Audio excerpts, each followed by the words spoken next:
70 কোটি টাকার জাল নোট সহ বেলঘরিয়া দম্পতিকে গ্রেপ্তার করল নেপালের গোয়েন্দা দপ্তরের আধিকারিকরা।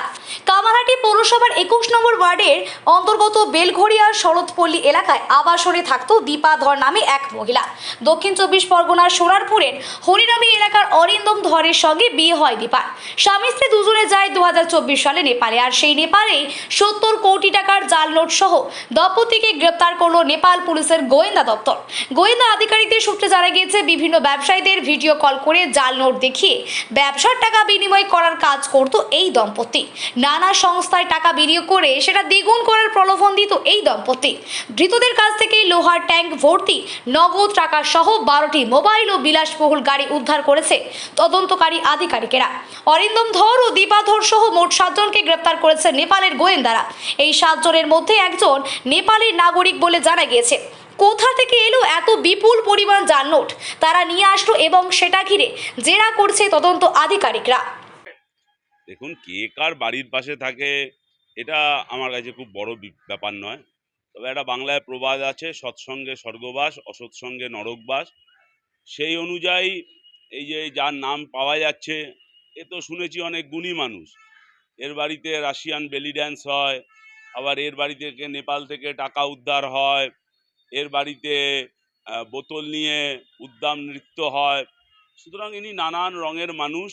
এখন এই রঙে রসদ দিতে এই যে লক্ষ লক্ষ কোটি কোটি টাকা দরকার হয়, এখন সেই টাকা ভারতীয় টাকা না নেপালি টাকা সেটা আমি জানি না।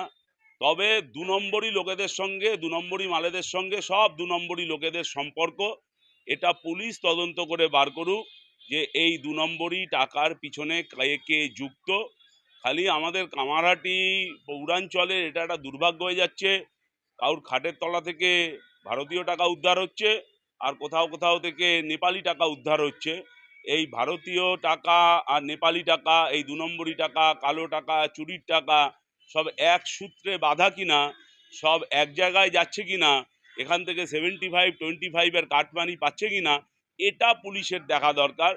কে কার বাড়ির পাশে থাকে এটা খুব বড় ব্যাপার নয়। বাড়ি থেকে অনেক দূরে থাকলেও একসাথে বসেই অনেক চুরি জোচ্চুরি করা যায়। সেটা পুলিশ বার করুক যে এই 2 নম্বরই টাকার সঙ্গে কারা যুক্ত, এবং এই 2 নম্বরই টাকার মালিকরা রাজনীতির লোকেদের সঙ্গে এত সম্পর্ক কি করে তৈরি করছে, এবং রাজনীতিতে এইসব 2 নম্বরই টাকা ব্যবহার হচ্ছে কিনা, চুরির টাকা ব্যবহার হচ্ছে কিনা, যেটা পশ্চিমবাংলায় হামেশাই হয়ে থাকে, সেটাই তদন্ত করে বার করা উচিত বলে মনে করি। দেখুন, দুবাইতে ভাইপো বৌমা সোনা পাচার করতে পারলে আর চারানার 2-1টা নেতা নেত্রী তারা দুবাইতে নেপালে কিছু টাকা পয়সা পাচার করবে না, এটা ভাবার কোনো কারণ নেই। ওরা আন্তর্জাতিক মাফিয়া, আন্তর্জাতিক স্মাগলার। ওরা আন্তর্জাতিকতাবাদে বিশ্বাস করে। ওরা শুধুমাত্র ভারতের টাকা নিয়ে ওরা সন্তুষ্ট থাকতে পারে না। ভারত, নেপাল, দুবাই সব জায়গায় ওদের মাল কামানোর রাস্তা রয়েছে। সুতরাং আমি এটাই বললাম যে নেপাল থেকে দুবাই সব জায়গায় 2 নম্বরই দুর্নীতির জাল ছড়িয়ে রেখেছে। এটাকেই বলে আন্তর্জাতিকতাবাদ, তৃণমূলের চুরির।